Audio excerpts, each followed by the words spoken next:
పర్యావరణ పరిరక్షణ. వినరా సోదర విద్యార్థులారా పర్యావరణ పాఠం. పర్యావరణ సంరక్షణ ఏ భూమికి ఆవరణం. పర్యావరణ సంరక్షణ ఏ భూమికి పుత్రులమ్మా.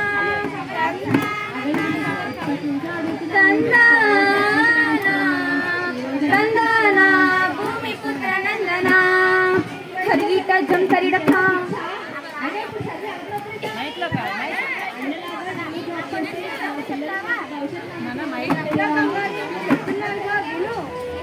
అలాగే చెప్తాను వినండి. పర్యావరణం అంటే మన చుట్టూ ఉన్న పరిసరాల వాతావరణం అని అర్థం.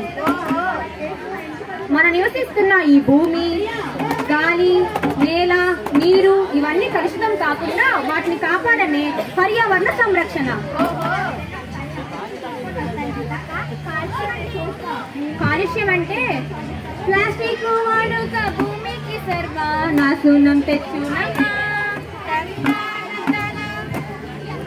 చెట్లు నరికితే వాతావరణ కార్బనంబు పెరుగు.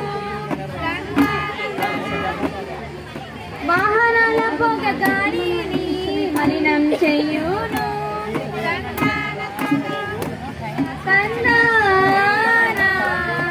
తందాన భూమి పుత్ర నందన హరిగిట్ట జంతరిడప్ప.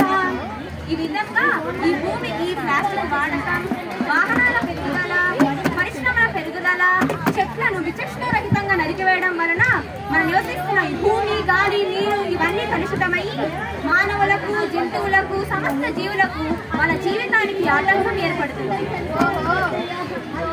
మన వరదలు, తుఫానులు, పొగమంచు, వాతావరణ వేడెక్కడం అంటే గ్లోబల్ వార్మింగ్ ఇవన్నీ కలిసి ఎన్నో ప్రకృతి వైపర్యాలు ఏర్పడ్డాయి.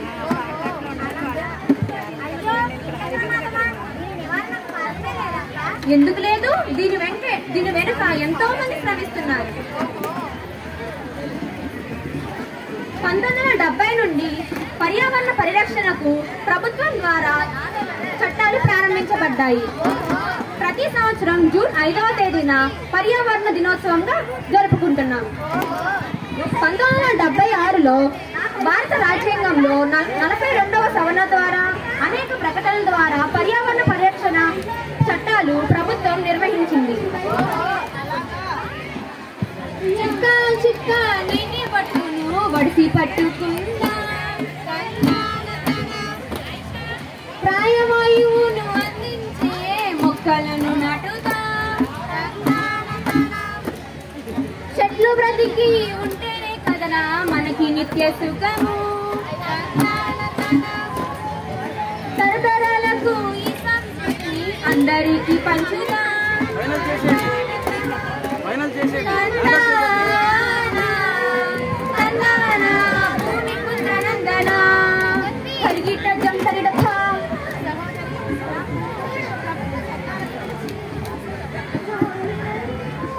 సహోదరి, నాకు ప్రభుత్వ చట్టాల గురించి, పర్యావరణ సంరక్షణ గురించి, వాటి నివారణ గురించి, చెట్లు నాటే బాధ్యత గురించి నాకు చాలా చక్కగా వివరించారు. మీకు ధన్యవాదాలు.